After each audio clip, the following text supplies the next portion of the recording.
সারা দেশের মতো মৌলভীবাজারে প্রচণ্ড তাপদাহে বিপর্যস্ত জনজীবন। চা বাগানে শ্রমিক ও খেটে খাওয়া মানুষের ভিড় বাড়ছে হাসপাতালে। চা বাগানে পাতা উত্তোলনে বাধাগ্রস্ত হওয়ার উৎপাদনে ব্যাহত হওয়ারও শঙ্কা দেখা দিয়েছে। হাসপাতালে বাড়ছে শিশু, বৃদ্ধ ও কর্মজীবী মানুষের সংখ্যা। শেখ সিরাজুল ইসলাম সিরাজের পাঠানো তথ্য ও ছবিতে ডেস্ক রিপোর্ট। অধিক বৃষ্টি ও শীতের কারণে চায়ের রাজধানী খ্যাত মৌলভীবাজার জেলাকে একসময় শীতপ্রধান এলাকা বলা হতো, অথচ এখন মৃদু থেকে মাঝারি তাপপ্রবাহ বয়ে যাচ্ছে। বিপর্যস্ত জনজীবন, সকাল থেকেই প্রখর রোদ আর ভ্যাপসা গরম বাড়াচ্ছে অস্বস্তি।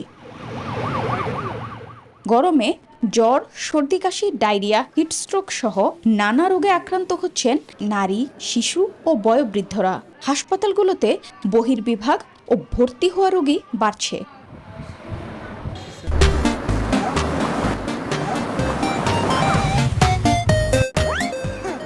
এদিকে প্রায় ৯৭টি চা বাগানের ১.৫ লক্ষাধিক চা শ্রমিক তীব্র গরমে কাজ করতে গিয়ে পানি শূন্যতা সহ নানা স্বাস্থ্য ঝুঁকিতে পড়ছেন। বিশুদ্ধ পানির সংকট ও ছায়ার অভাবে তাদের দুর্ভোগ আরো বাড়ছে।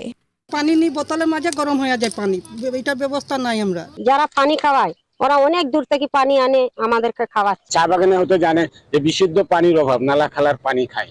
এই নালা বিশুদ্ধ পানি এবং স্যানিটেশনের খুবই খারাপ অবস্থা। এপ্রিল থেকে জুন পরিস্থিতি অপরিবর্তিত থাকবে বলে জানায় আবহাওয়া অফিস। কয়েকদিনের মধ্যে এই সিলেট অঞ্চলে ভারী থেকে অতি ভারী বৃষ্টিপাতের সম্ভাবনা রয়েছে এবং এই বৃষ্টিপাত হলে এই ভ্যাপসা গরমের অনুভূতি কমে যাবে এবং তাপমাত্রাও কমে আসবে। গরমের এ সময় শারীরিক সুস্থতায় সাবধানতা অবলম্বনের পরামর্শ দিয়েছেন চিকিৎসকরা। অনেকক্ষণ যেন কোনো অবস্থার উদ্যোগ একটানা উনি কাজ না করেন, ওনাকে একটু রেস্ট নিয়ে কাজ করতে হবে। পাশাপাশি যে প্রবলেমটা হয় অতিরিক্ত গরমে শরীরে পানির পরিমাণটা কমে যায়, যেটাকে আমরা বলি ডিহাইড্রেশন, এবং ওনাকে প্রচুর পরিমাণ পানি পান করতে হবে। এই তীব্র গরমে পানির সংকট দূরীকরণের দাবি এলাকাবাসীর। Desk report, news 24।